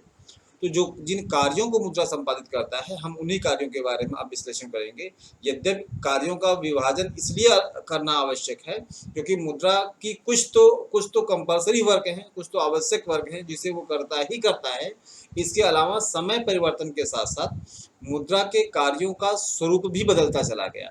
सबसे पहले हम कुछ इंट्रोडक्शन के रूप में अगर बताएं, प्रारंभिक अवस्था में मुद्रा का मुख्य कार्य सिर्फ मूल्य का मापन था। जब हम सामान खरीदने जाते थे तो उस वस्तुओं सेवाओं के कीमतों का मापन क्या होगा, बस यही मुद्रा का कार्य था। लेकिन समय बदलता गया, जैसे जैसे हमारी आवश्यकताएं बढ़ती गई, आवश्यकताओं के बढ़ने के साथ साथ अब हम लोगों ने कुछ चीज़ों को भविष्य के भुगतान के लिए भी बचा के रखना शुरू कर दिया कि भाई जितना पैसा हमारे पास है उस सारे पैसे को हम तुरंत व्यय नहीं करेंगे, कुछ पैसे को हम सेविंग करके रख लेंगे जिससे हम भविष्य में उपभोग करने की बातें करेंगे। तो इस प्रक्रिया में मुद्रा का जो भविष्य का भुगतान एक इशू बना, उस इशू को यहाँ पर सम्मिलित किया गया, वह भी एक मुद्रा के कार्यों में सम्मिलित हो गया। और परिवर्तन हुआ तो कार्य में आप कह सकते हैं बचत का आधार बन गया, सरकार के द्वारा जो टैक्स लिए जाते हैं उसके लिए भी एक साधन के रूप में बन गया। इसके अलावा लोगों की आज हैसियत के मापन के लिए किसकी कैपेसिटी क्या है, कौन कितना अमीर है, कितना गरीब है, या किसके विचार की गुणवत्ता कितनी है, किसी के विचार की उपयोगिता कितनी है, इन समस्त पहलुओं को लेकर के मुद्रा के कार्यों का विभाजन अब किया जाने लगा। तो इसलिए मुद्रा का कार्य एक महत्वपूर्ण घटक है। अनसीमित कार्य हैं इनके, हर व्यक्ति के लिए मुद्रा के कार्यों का स्वरूप अलग अलग है, मुद्रा के कार्यों का दायरा अलग अलग है। लेकिन फिर भी जैसे परिभाषाओं के बारे में हम लोगों ने अध्ययन किया कि परिभाषाओं को जो अर्थशास्त्रियों ने, विद्वानों ने अपने मत दिए हैं, उनको एक समान रूप से इकट्ठा करके जो हम एक ग्रुप में बांटते हैं, उसी प्रकार से मुद्रा के कार्यों को भी कई भागों में विभाजित किया जाता है और उसी कार्यों को एक समेकित रूप में अध्ययन अब हम इस विषय बिंदु पर अब उपलब्ध करेंगे। छात्रों, मुद्रा के कार्यों को 4 भागों में मूलतः हम विभाजित करते हैं। पहला है प्राथमिक कार्य। प्राथमिक कार्य का मतलब जो प्रमुख रूप से मुद्रा करती है, जिसके लिए मुद्रा का सृजन किया गया है, जिसके लिए मुद्रा का आविष्कार किया गया, जिसके लिए मुद्रा की रचना की गई है, उस कार्य को हम प्राथमिक कार्य कहते हैं। दूसरा है गौण कार्य। इसके अलावा जो सहायक रूप में मुद्रा कार्य करती है, द्वितीयक रूप में मुद्रा जो कार्य करती है, उससे हम गौण कार्य के रूप में लेते हैं। यह मुद्रा के द्वितीयक कार्यों में सम्मिलित है। तीसरा आकस्मिक कार्य है, जो किसी आवश्यकता के लिए, जो किसी विविध परिस्थितियों में आकस्मिक रूप से, अप्रत्याशित रूप से जिस कार्यों को मुद्रा करती है, उसे हम आकस्मिक कार्य में रखते हैं। और अन्य कार्य, इसके अलावा जो मुद्रा के और कार्य हैं, उसे हम मुद्रा के अन्य कार्यों में सम्मिलित करते हैं। तो इस प्रकार से मुद्रा के कार्यों को हम 4 भागों में विभाजित करते हैं। इंग्लिश में इसी वर्ड्स को आप ले सकते हैं, प्राइमरी फंक्शन, आप जो प्राथमिक कार्य उसे हम प्राइमरी फंक्शन कहेंगे, गौण कार्य जिसको हम सेकेंडरी फंक्शन कहेंगे, आकस्मिक कार्य जिसको हम लोग कह सकते हैं कंपल्सरी फंक्शन के रूप में आप ले सकते हैं, या इमरजेंसी फंक्शन के रूप में आप ले सकते हैं, और अन्य कार्य को इसको हम अदर फंक्शन के रूप में ले सकते हैं। ये मुद्रा के कार्यों का 4 भागों में विभाजन है। अब इसकी अलग अलग चर्चाएं हम आपके सामने रखते हैं। छात्रों, मुद्रा के प्राथमिक कार्य या मुख्य कार्य, जिसे हम लोग प्राइमरी फंक्शन कहते हैं या main function of the money कहते हैं, उसको 2 भागों में विभाजित किया जाता है। 2 ऐसे कार्य हैं जो मुद्रा के प्राथमिक कार्यों के बीच में आते हैं। पहला है मूल्य का मापन, टू मेजर द वैल्यू, और दूसरा है विनिमय का माध्यम, मीडियम ऑफ एक्सचेंज। मूल्य का मापन, टू मेजर द वैल्यू, जब हम कोई सामान खरीदते हैं तो उस सामान के क्रय विक्रय के लिए हमें एक मूल्य की आवश्यकता होती है। वह उस वस्तु की कीमत क्या है या उस वस्तु से हमें कितनी की संतुष्टि प्राप्त होगी, उसके आधार पर हम उसके मूल्य का मापन करते हैं। आपको कोई भी वस्तु दिख जाए, जैसे पेन, आपने एक बढ़िया क्वालिटी की पेन रखी है, दूसरा एक कम अच्छी पेन है, तो दोनों के बीच में कीमतों का अंतर क्या होगा। आपके पास 2 प्रकार के अनाज हैं, उस अनाजों की कीमतें क्या होंगी, उस अनाजों का मूल्य क्या होगा। इसका मापन सामान्यतः मुद्रा के द्वारा ही किया जा सकता है। और यह चलन मुद्रा के प्राथमिक कार्य के रूप में इसलिए भी सम्मिलित है कि जब मुद्रा की उत्पत्ति, जब मुद्रा की खोज की गई थी, जब मुद्रा को सृजन किया गया था, जब मुद्रा का निर्माण किया गया था, तो उसके निर्माण के साथ यह कार्य आवश्यक रूप से जुड़ा हुआ था। दूसरा है विनिमय का माध्यम। जब कीमतों का निर्धारण हम मुद्रा के द्वारा कर लेते हैं, तो अब उस मूल्य के द्वारा हम वस्तुओं और सेवाओं का आदान प्रदान करते हैं, एक्सचेंज करते हैं। जिन वस्तुओं को हम उपभोग करने की बात करते हैं, उन वस्तुओं का क्रय विक्रय करते हैं। क्रय विक्रय करने से एक्सचेंज करना, क्रेता किस कीमत पर वस्तु को लेगा और उसके लिए कितनी कीमतें अदा करेगा, इसका निर्धारण मुद्रा के द्वारा ही किया जाता है। पहले यह बार्टर सिस्टम जब था तो मुद्रा की आवश्यकता नहीं होती थी, वहाँ पर आप वस्तु के द्वारा ही एक्सचेंज का कार्य कर लेते थे। लेकिन जब जब जटिलता होने लगी, दोहरे संयोग का अभाव होने लगा, तमाम जटिलताएं आई, उन जटिलताओं के समस्याओं को निदान के रूप में, समस्याओं को रिजॉल्व करने के रूप में मुद्रा का प्रयोग किया गया। और यह मुद्रा के ये दोनों कार्य मुद्रा के प्राथमिक कार्य हैं, मुख्य कार्य हैं, main function of the money है, the primary function of the money है। पहला function pricing of the commodities या प्राइसिंग ऑफ द वैल्यू, और दूसरा है मीडियम ऑफ एक्सचेंज। इन दोनों कार्यों को, इन दोनों फंक्शंस को मुद्रा के प्राथमिक कार्यों के रूप में सम्मिलित किया जाता है। ये कार्य केवल मुद्रा ही कर सकती है। अगर मुद्रा नहीं होगी तो आप किसी भी वस्तु के कीमत का मापन, मूल्य का मापन नहीं कर सकते हैं, या एक्सचेंज के रूप में आप किसी भी वस्तु को नहीं यूज कर सकते हैं जब तक आपके पास मूल्य नहीं होगा, जब तक आपके पास मुद्रा नहीं होगी।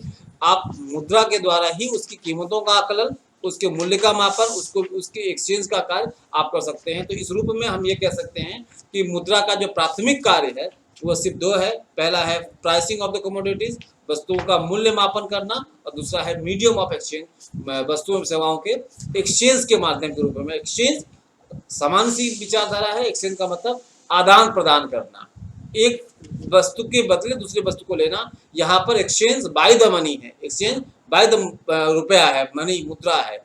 आप मुद्रा, कितना मुद्रा देते हो उसके बदले कितना आप वस्तु एवं सेवाओं को आप एक्सचेंज करते हो, कितने वस्तु एवं सेवाओं को आप प्राप्त करते हो।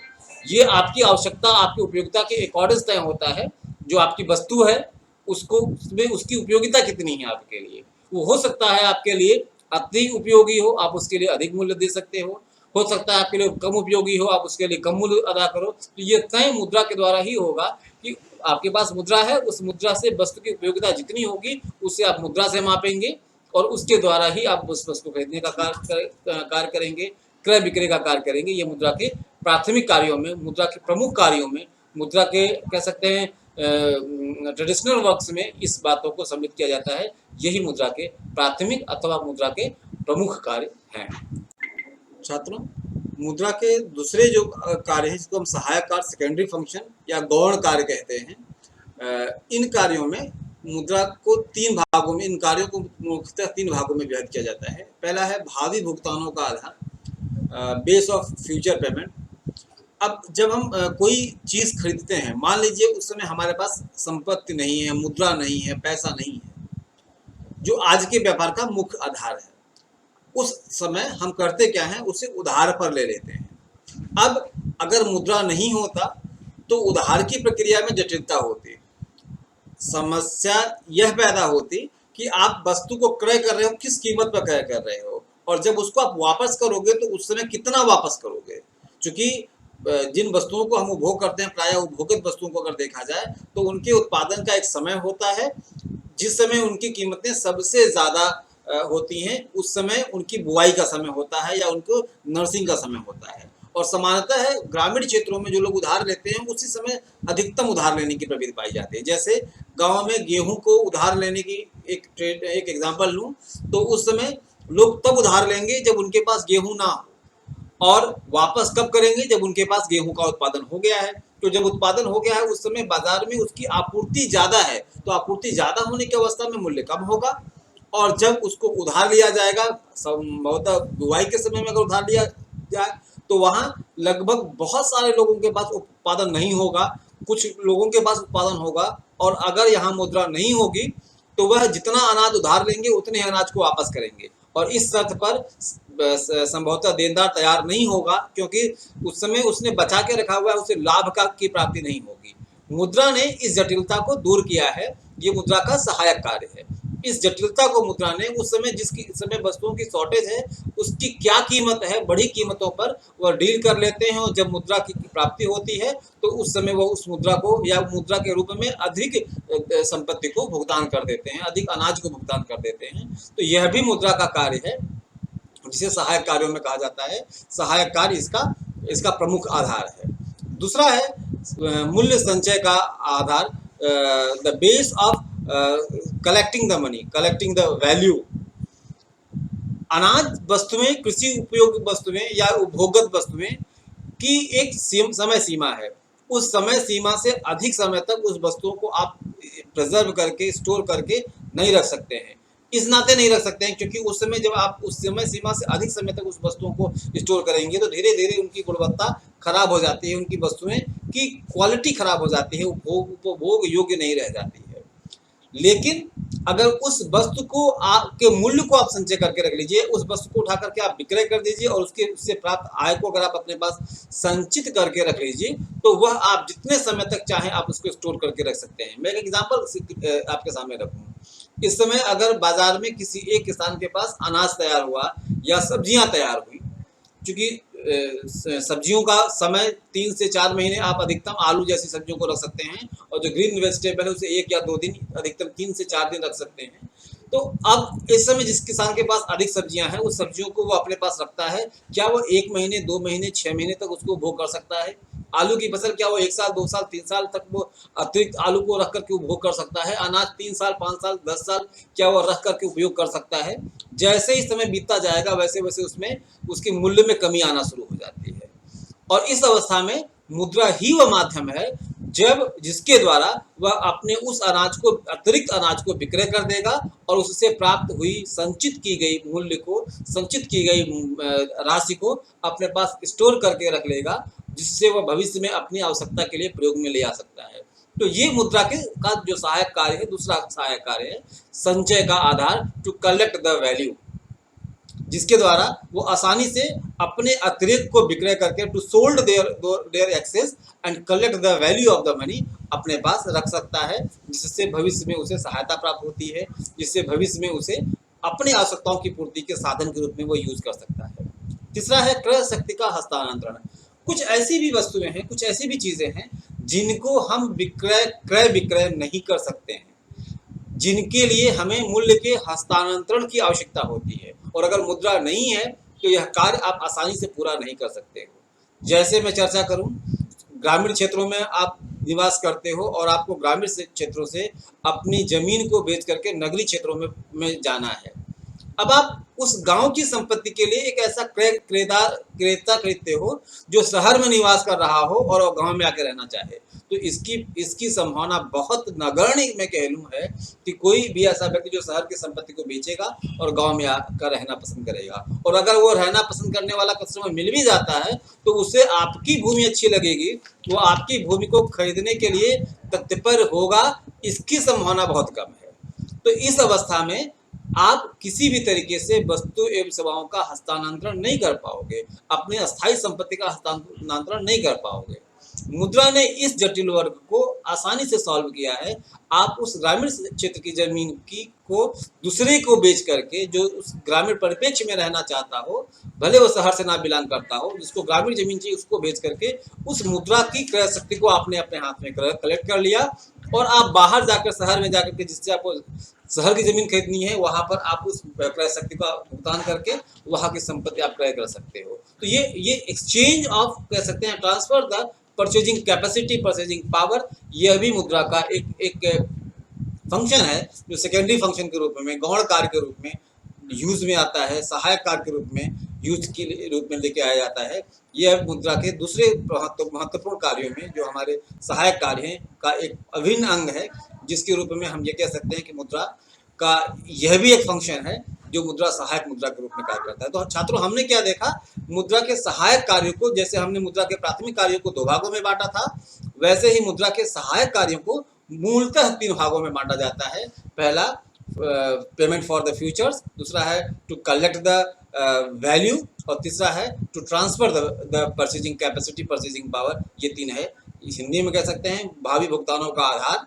मूल्य का आधार, मूल्य संचय का आधार और क्रय शक्ति का हस्तांतरण, ये मुद्रा के 3 गौड़ कार्य हैं। ये मुद्रा के 3 सेकेंडरी फंक्शंस हैं जो प्राइमरी फंक्शंस के अलावा कार्य करते हैं।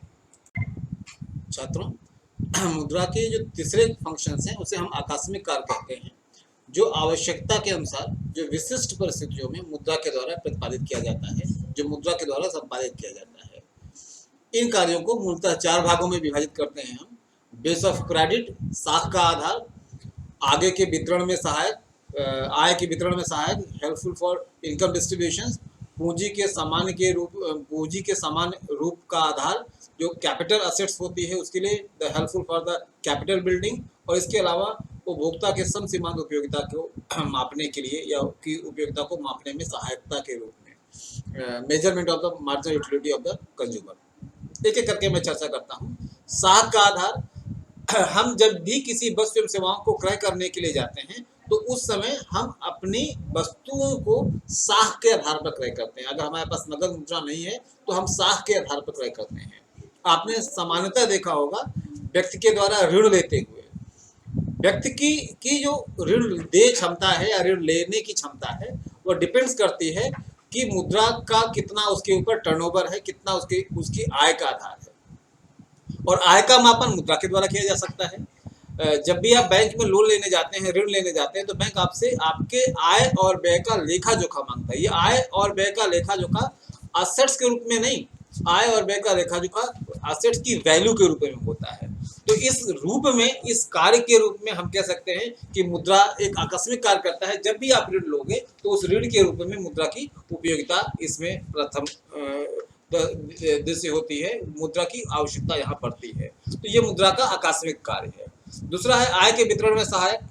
कई बार जो संपत्तियां उत्पादित होती हैं, जो वस्तुएं मूल्य उत्पादन होते हैं, उन मूल्यों का डिस्ट्रीब्यूशन किया जाता है, जो उसकी इकाइयां हैं, जो उसके रिसोर्सेज हैं उनके बीच में।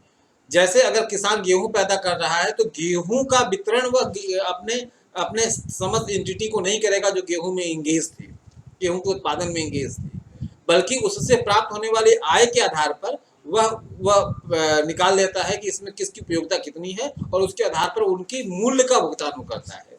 या आप ये कह लीजिए कि उनके मूल्य को आकलित करके उस वस्तु की कीमतों का निर्धारण करता है। तो यह भी मुद्रा का एक आकस्मिक कार्य है। जो संपत्तियों के उत्पादन के बाद जो आय प्राप्त हुई, उस आय को उत्पादन की क्रिया में लगे हुए इकाइयों में किस रूप में वितरित किया जाएगा। सारी इकाइयों को समान रूप से वितरण नहीं किया जा सकता है। उनकी उपयोगिता, उनकी उत्पादन में प्रतिभागिता के आधार पर इसका वितरण किया जा सकता है। तो यह मुद्रा के दूसरे आकस्मिक कार्य है।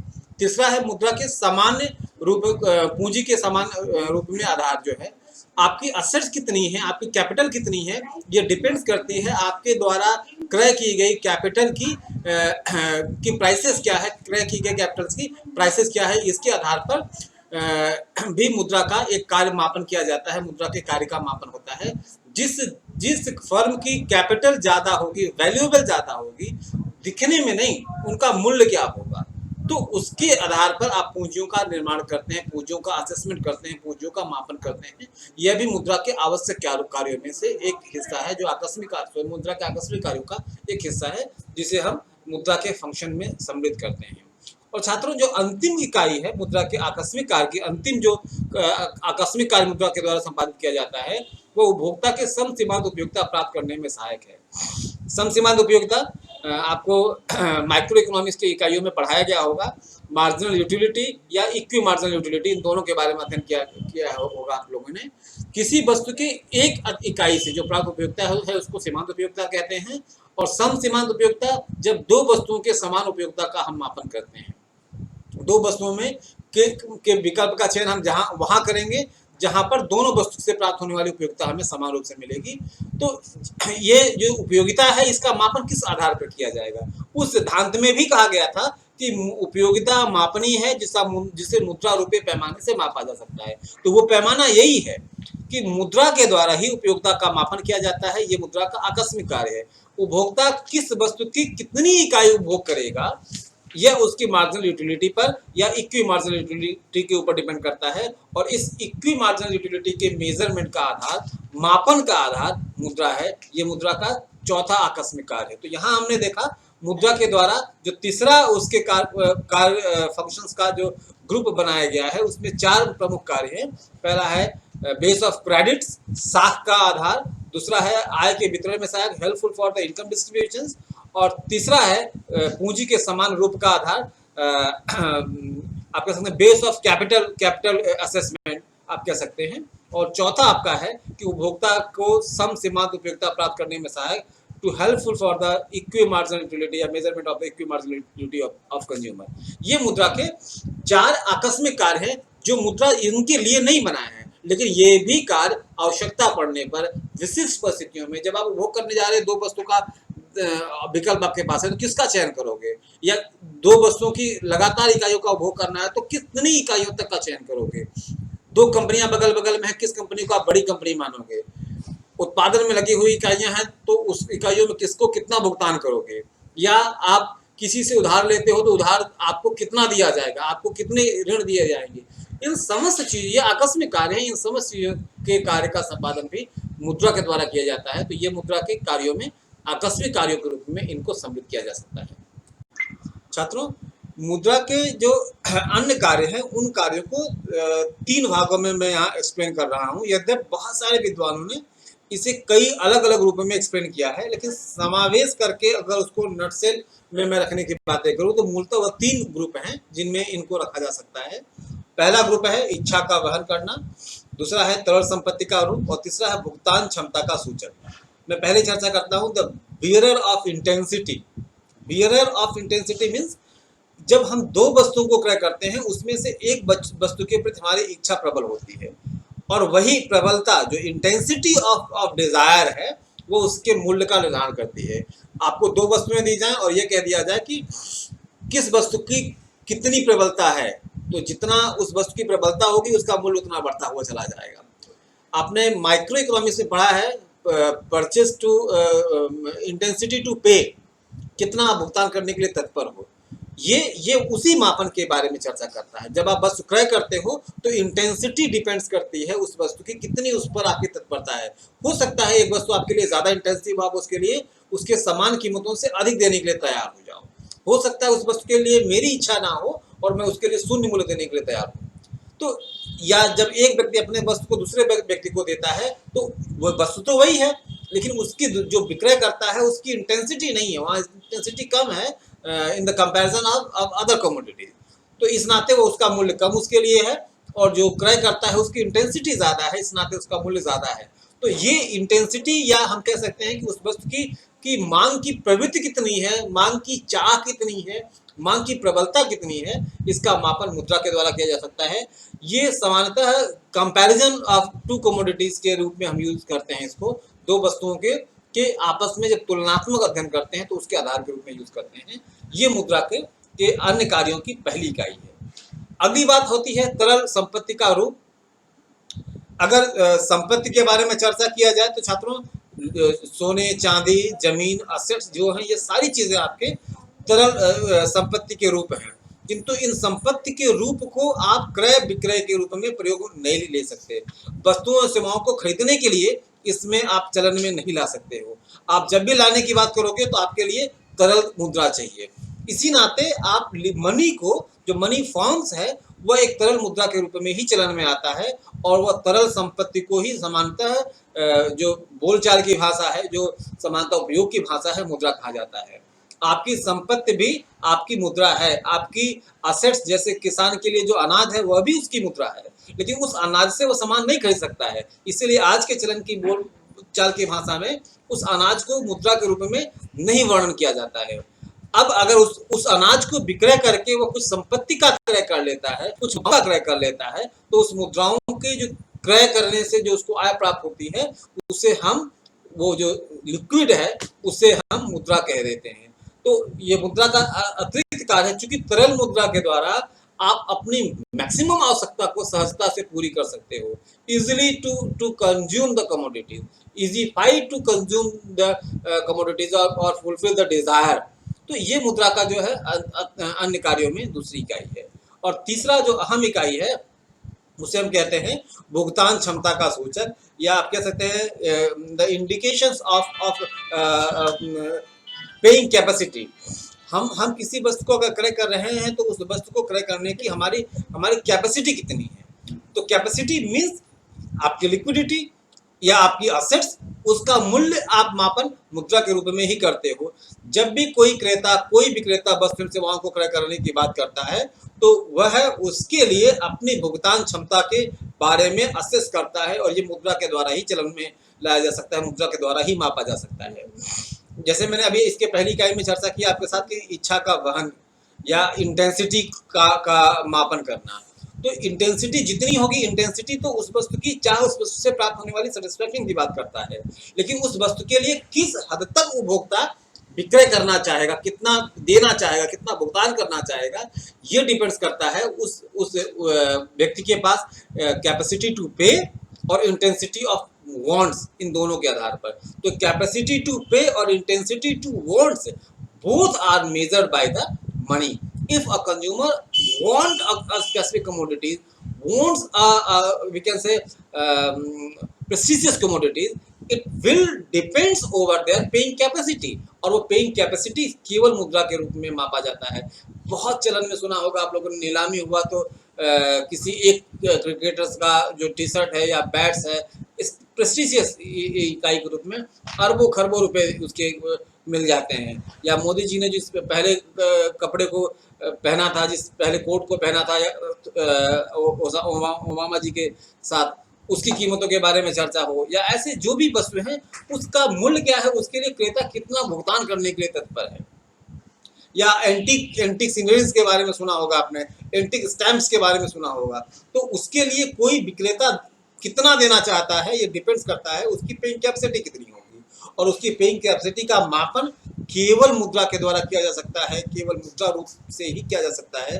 तो यह मुद्रा के कार्य हैं, ये मुद्रा के जो अन्य कार्यों में सम्मिलित किया जाता है, इस रूप में इसका वर्णन किया जा सकता है। तो ये मैंने चर्चा आपके साथ किया, मुद्रा के कुल कितने कार्य हैं, मुद्रा कितने प्रकार के फंक्शंस को पूरा करता है, कितने प्रकार के मुद्रा कार्य करने में सक्षम है।